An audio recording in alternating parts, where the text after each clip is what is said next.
This is going to be a really long video. Welcome to my 2024 reading wrap up. This year has been a pretty good one. As you guys know, I'm not the fastest reader, so this isn't going to be one of those videos where I'm showing you like 300 books. I've actually got 30, I think, and I think that's a very normal amount. There are some incredible books that I've read this year, and there are also some that I didn't even finish because I hated them. I also thought it would be fun to share 5 books that I really want to read next year. Grab yourself a bev or a snack because there's going to be a lot of chit-chatting. I'm going to do it in chronological order. Let's just get started with the first book that I read this year, which was Almond by Wong Pyung-son. I can't believe I read this book this year. This feels like another lifetime, honestly. So much has happened to me this year. It was a great start to the year. Not too long, not too short. This book is about a young boy who has this condition where he struggles to feel emotions like fear or anger, which puts him in quite a bit of danger. For example, he's not scared of being run over by a car, you know, that type of thing. And he meets another boy who is a bit troublesome. They form a bit of a friendship and then some bad things happen. I really enjoyed this book. I think any story that comes from a perspective that is so different from my own, I find so interesting. But at the same time, this is somewhat relatable in the sense that sometimes I struggle to kind of understand my own emotions and how to respond to them and everything else in the world, and that is what this boy experiences every single day. A very enjoyable read to start the year. I had a great start to the year, to be honest, because next I read, sorry, there's like a pile of books here and they're not in order, I've just thrown them about. I read Our Wives Under the Sea by Julia Armfield. This was really popular on TikTok and I try to stay away from those books because I tend to not enjoy them at all, but this one was a little bit different. It's a story about 2 wives, and one of them is like a scientist who goes into a submarine. Something happens under the water and she actually doesn't resurface. I can't remember for how long, but I'm pretty sure it's at least like a year. It's all about how her mental state changes under the water in this confined space with a few other people. Her and her colleagues start kind of going a bit crazy. Is there something magical doing this to them? But it is also told from the perspective of the other wife who is on the surface. It's all about grief, but it's also not explicitly like that. It's more of a metaphor, but I thought it was beautifully written. Another smallish book to start the year off. That's a theme for me. I like to start the year with short books because it makes me more motivated. Number 3, oh God, great books. I had a great year. I read I Who Have Never Known Men by Jacqueline Harpman. This is another book which is a metaphor. You don't really know anything conclusive by the end. It's actually a bit of like a cliffhanger, isn't the right word. It's open-ended. But this is about a group of women who are held captive in a cage by these men. They've been there for years, and there's this one girl who was actually born within the cage, doesn't know anything different. I'm not gonna say anything more because I don't want to spoil things, but I think it's pretty obvious from what I just said that this could be a commentary on being a woman in a man's world. Like, you're born into this world, you don't know any different, but you've got to somehow survive and hopefully fight your way out. I feel like this is the type of book that you will always look back on and learn something new from analysing it differently. Happy with this one.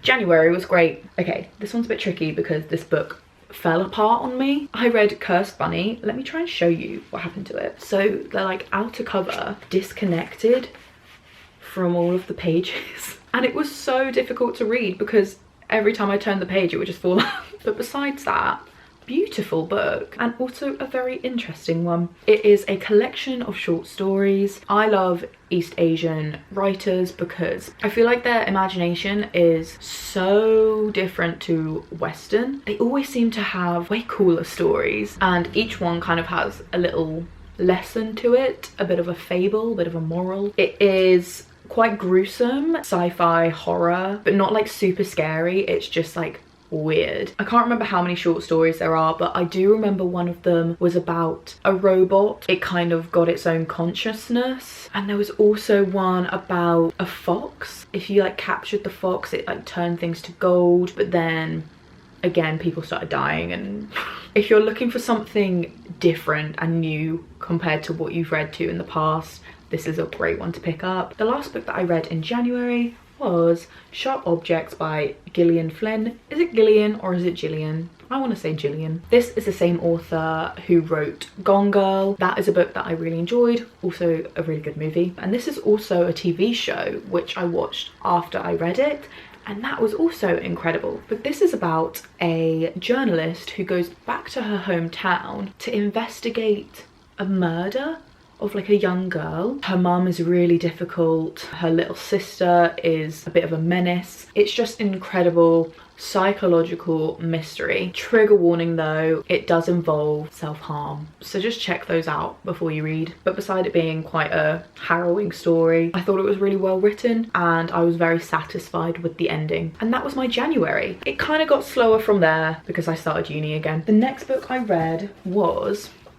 I'm a Fan by Sheena Patel. This was also super popular on TikTok, which is why I picked it up. It's also a short book, so I was like, if I hate it, then it's not a huge deal. But this is about a woman who is kind of obsessed with this guy, and she's in a situationship with him and he's horrible to her, and he's also dating someone else, but she's kind of obsessed with his girlfriend. She starts like stalking her and it's really weird. It was enjoyable, but I don't think I liked it as much as the people on TikTok did. One of my favorite book girlies, Lauren Louise, I think she's called Big Book Lady on TikTok and YouTube. I think this was like one of her favorite books from last year, and I really respect her taste, so don't just take it from me. It wasn't my favorite, but it's still like a really interesting concept, especially given our social landscape, like having these parasocial relationships. Oh, and she also herself has a boyfriend, so everyone's cheating on everyone. This was February book number 1.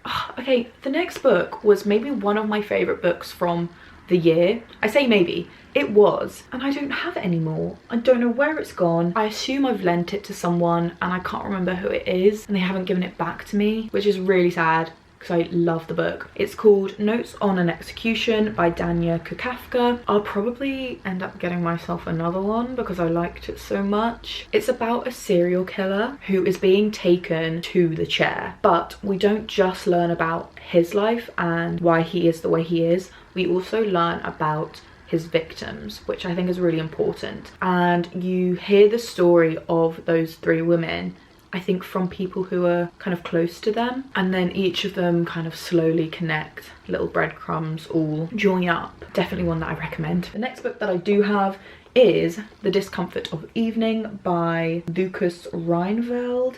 I'm pretty sure they only go by their middle name now. This is about a young autistic girl, and she lives in the deep countryside in, can't remember exactly where it is, but I think it's somewhere like in Scandinavia. And her parents are super religious. One of her siblings died by falling through ice on a lake. This book is kind of about her dealing with the grief from that. She kind of makes up these things in her head. Things in real life happen that are really traumatic. There's sexual assault in this book, just keep that in mind. It's pretty disturbing, but I really enjoyed the writing and I'd like to read more from this author. I think around this time of year I started reading, is it Babel or Babel? I still don't know. This is by R.F. Kuang. I have not finished this book yet. I'm like halfway through, so I can't count it for this year, but I just wanted to let you know I started it and I plan on finishing it in 2025. With university, I just got into a massive slump when I was reading it and I needed to move on, but I'll come back to you. Whilst I was struggling with reading, I listened to an audiobook, Good Material by Dolly Alderton. I quite enjoyed her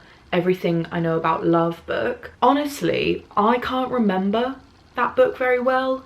I think that's just what happens to me when I listen to audiobooks. It doesn't really sink into me as much as if I'm physically reading, and that's why I don't really enjoy listening to audiobooks. I'm pretty sure it's about this man who broke up with his ex but is blaming all of the issues on everyone else and not himself. And then eventually he kind of comes to realize that he's being a bit of a dick. That's just what my takeaway from that is. Yeah, Dolly is like, she's a fun little writer. So if you want a book that is maybe a little bit funny but also relatable in maybe like a bad way, like a self-aware, I need to change myself way, then she's quite a good author. I also listened to Ghosts by Dolly Alderton, which again is another book about grief. I've read quite a few griefy books. In the story, I'm pretty sure her dad has dementia, and it's about them slowly slipping away and losing them, and it's really quite horrible. Her herself is also struggling with, you know, normal life stuff, job, relationships. I wouldn't say an easy read because it's got some heavy themes, but the way that Dolly writes is quite light. That kind of got me out of a bit of a reading slump, but not fully, because next I had to read 2 more short books. I was like, I just need 2 short things to just zip through, and hopefully it will kind of spark my joy of reading again. And the first book I picked up was Hot Milk by Deborah Levy, and this is about a girl who takes her mum to Spain, I want to say, because her mum has like a chronic illness, and there was a doctor in this other country who said that he could help her. Her mum is very non-receptive to the help because she has kind of given up. Again, this is another book with metaphors. It's just about her struggling relationship with her mum, and it's all set in this really lovely, hot, sunny landscape. I don't really know how else to describe this book because it does feel a bit like one of those books that hasn't really got much plot, but is more about the characters and the writing. Okay, the next short book I read, which I'm so happy I finally read it, I've been seeing it everywhere for so long. I read Open Water by Caleb Azuma Nelson. This book is about 2 young people who kind of slowly fall in love with each other, but it doesn't really happen under the best circumstances. They also both went to private school and struggled to fit in. Once again, this story's not exactly about the plot, it's more about the themes, which are largely focused on race and masculinity. It touches on men's mental health. There's just a lot of very important themes in here. Now we're gonna go into some lowbrow books, okay? Ones that I personally did not enjoy. Just because I don't like a book doesn't mean you're not gonna like it, so keep that in mind when I tell you I did not finish this book. It's Mistakes Were Made by Meryl Wilsner. I think at this point of the year, I hadn't been on a date in a really long time, which is still true, and I was like, oh, maybe I just need to read some lesbian romantic stories just to make myself care a little bit more. And so for some reason I picked this up.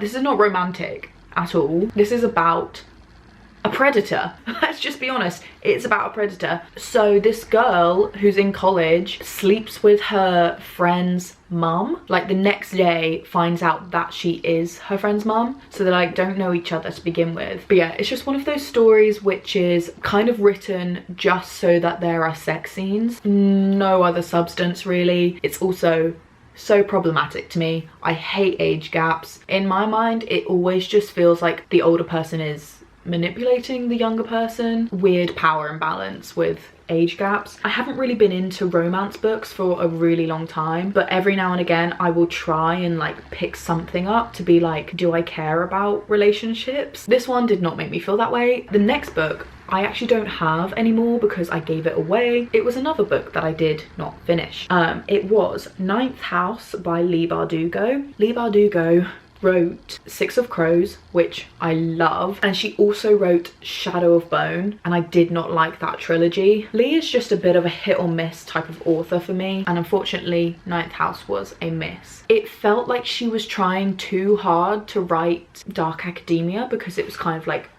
a trend. I also didn't understand anything. It was really difficult for me to picture. It reminded me of The Atlas 6. I didn't like that book either. I'm sorry if you really enjoyed that book, but it just wasn't for me. And instead I listened to another audiobook because, well, I just DNF'd 2 books in a row and I was like, oh my god, I don't want to read anything. And so I listened to this audiobook called Death Comes to Marlowe, which is the Marlowe Murder Club. I read the first book like a couple years ago and I really enjoyed it. It's kind of like another version of the Thursday Murder Club, which is like a group of old people who solve crimes. Well, this one's like an old woman and then 2 other women who are in the village who solve murders. This one wasn't as good as the first one, I remember that. I think I remember the mystery being quite developed, given that it's like a comedy book also. If you're looking for a light mystery book, then I definitely recommend the Marlowe Murder Club and the Thursday Murder Club. Next up,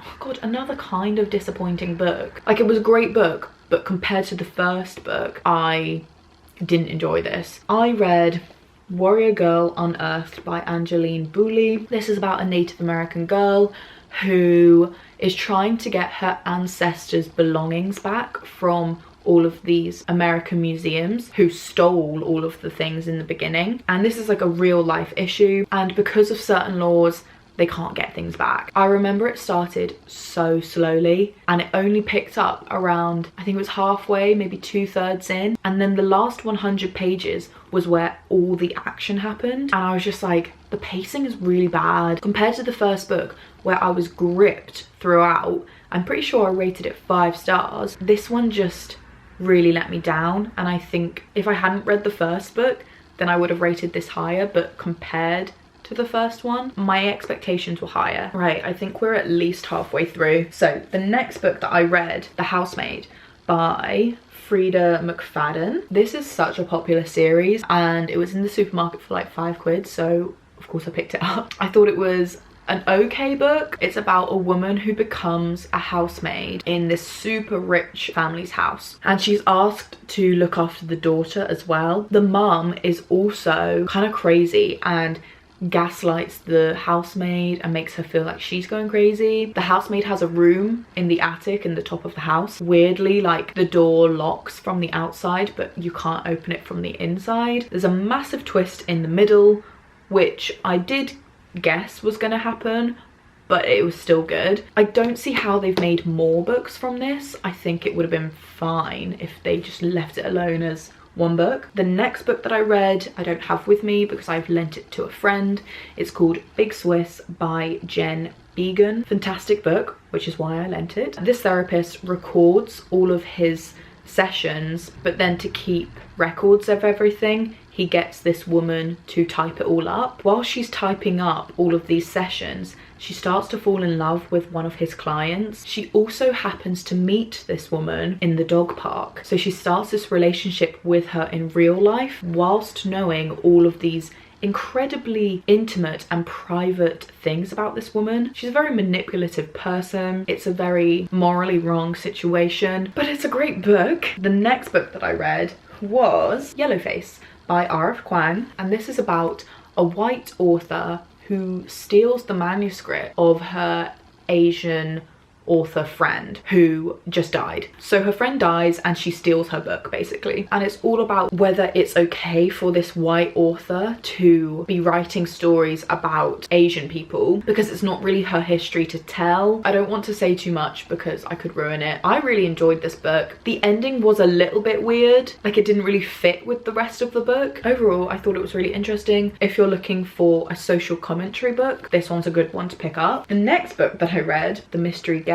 by Nita Prose. This is the second book from the author who wrote The Maid, and this series I love. I think this is much better than The Housemaid. This is another of those kind of funny, light-hearted mysteries. This follows the story of a maid who works in a hotel. The first book, she discovers a dead body in one of the rooms, and this one, the author comes to the hotel to have an event, but at the event he gets poisoned, and the maid kind of works alongside the police to discover what happened. I thought it was fun.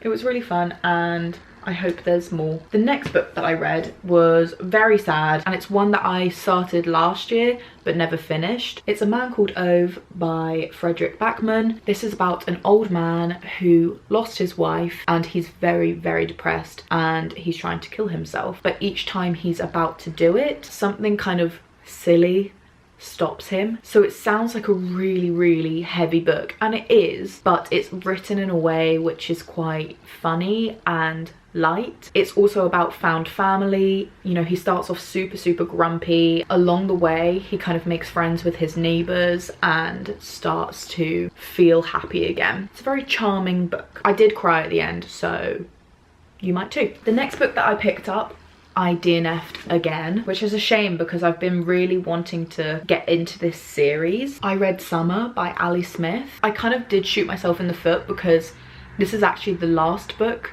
in the series that she wrote. I should have started with Autumn. At the same time, these are meant to be standalone books. I hated it. I was so bored. I don't even remember what it's about. I think it was just about a family who has normal issues. I'm sorry, I was just bored and I don't really know what else to say about this because I didn't get very far. So I didn't finish that one, but I did read a great book next. This is Brutes by Diz Tate. This book is about a group of girls in kind of the hot, sticky countryside, would you say, of America. They're kind of just running around causing trouble. One girl in the town has disappeared and the girls that are left know something. This book is definitely also about the writing style and the metaphors and the beautiful description, but there was something about this that I connected with and not with this one. I think any story about kind of teenage girls and coming of age that I really enjoy. This one was hyped up on TikTok and it actually lived up to it. This is where I actually went on holiday. The first book I read was Songs in Ursa Major by Emma Brodie. This book is very comparable to Daisy Jones and the Six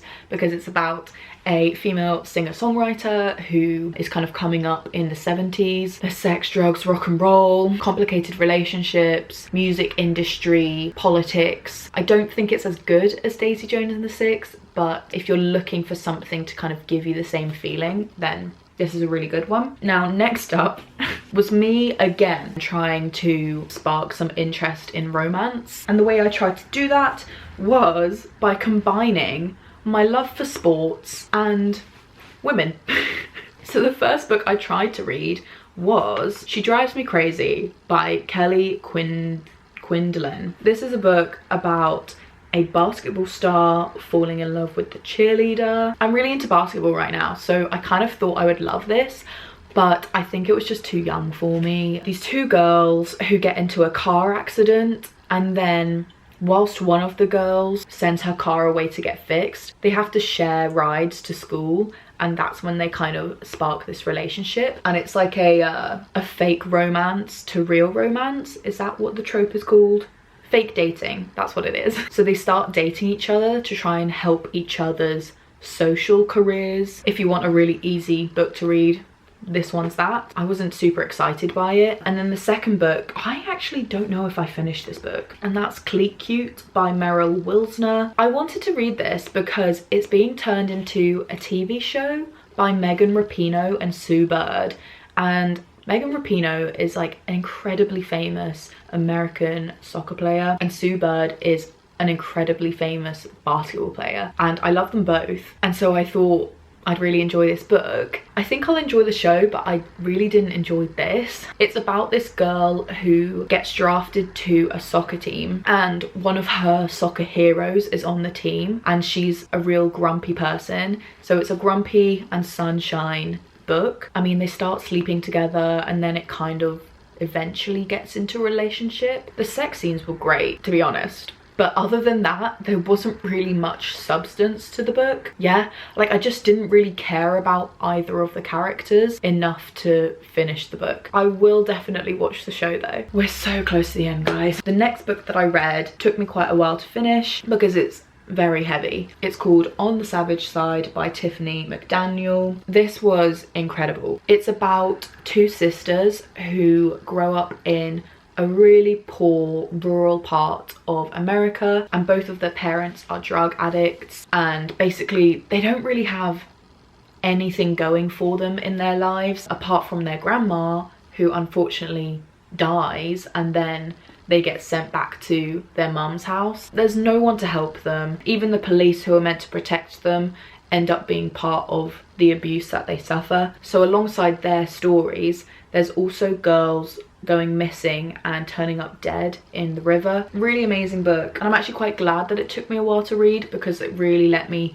sink into it. The next book that I read was a gift for my birthday from my friend Elise. Thank you, Elise. She actually told me she was going to make a book video, so I'm going to link her channel in my description box so you can go and say hi to her. But Elise gave me Eileen by Otessa Moshfegh, and this is the same author who wrote My Year of Rest and Relaxation, and I really enjoyed that book, so I was excited for this. And I actually think this one was better. This is about a woman who, she's struggling in her life. Her job is like really boring. She doesn't really have anything going on, no friends. Her dad is horrible. Her mum died and her sister has moved away. So she's very lonely. And then she meets this woman at work and then they start to form a relationship. She's obsessed with her, but I don't think she knows that she's in love with her. And then there's this massive twist at the end. Like, I did not see it coming. The last 100 pages or so is just this kind of chaos, and it's great. I definitely recommend this book. The next book that I read, you guys will know because it was just in my last reading vlog. It was Penance by Eliza Clark, and this is about a group of girls in England who kill one of their friends by setting her on fire. And this book is written in the style of the journalist who goes around to investigate what's going on, and he writes a book about it, which is this. I really enjoyed it.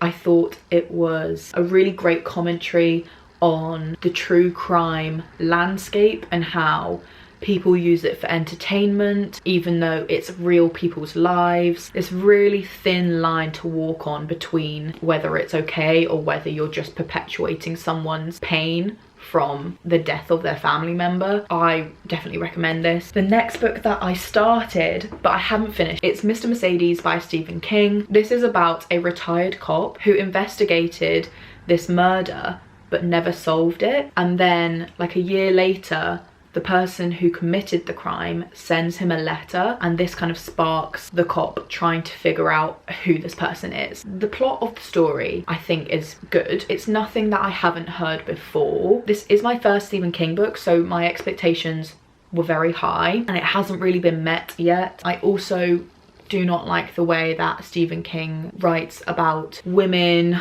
or people of colour. He just feels racist to me. He feels like a racist old white man. It's complicated because the character that he has written is racist, is homophobic, does hate women, and is a serial killer. You expect him to show all of those signs in the story, but it still makes me very uncomfortable to read. Yeah, I just don't think white authors need to be using the N-word at all. Yeah, I don't know. This book kind of just feels like an excuse for him to be disgusting. I don't want to read any more Stephen King. So yeah, that's him. And then the last book that I actually did finish this year, which I'm so happy it was the last book that I read. It's so good. It is The Ballad of Songbirds and Snakes by Suzanne Collins. And this is the prequel to The Hunger Games, all about President Snow before he was President Snow. There is also a movie of this book, which I started last night, and I'm really enjoying so far. I loved it. I loved being transported back to the world of Panem. It made me feel like I was 14 again. So we follow Coriolanus Snow on his mentor journey. So he has to be a mentor for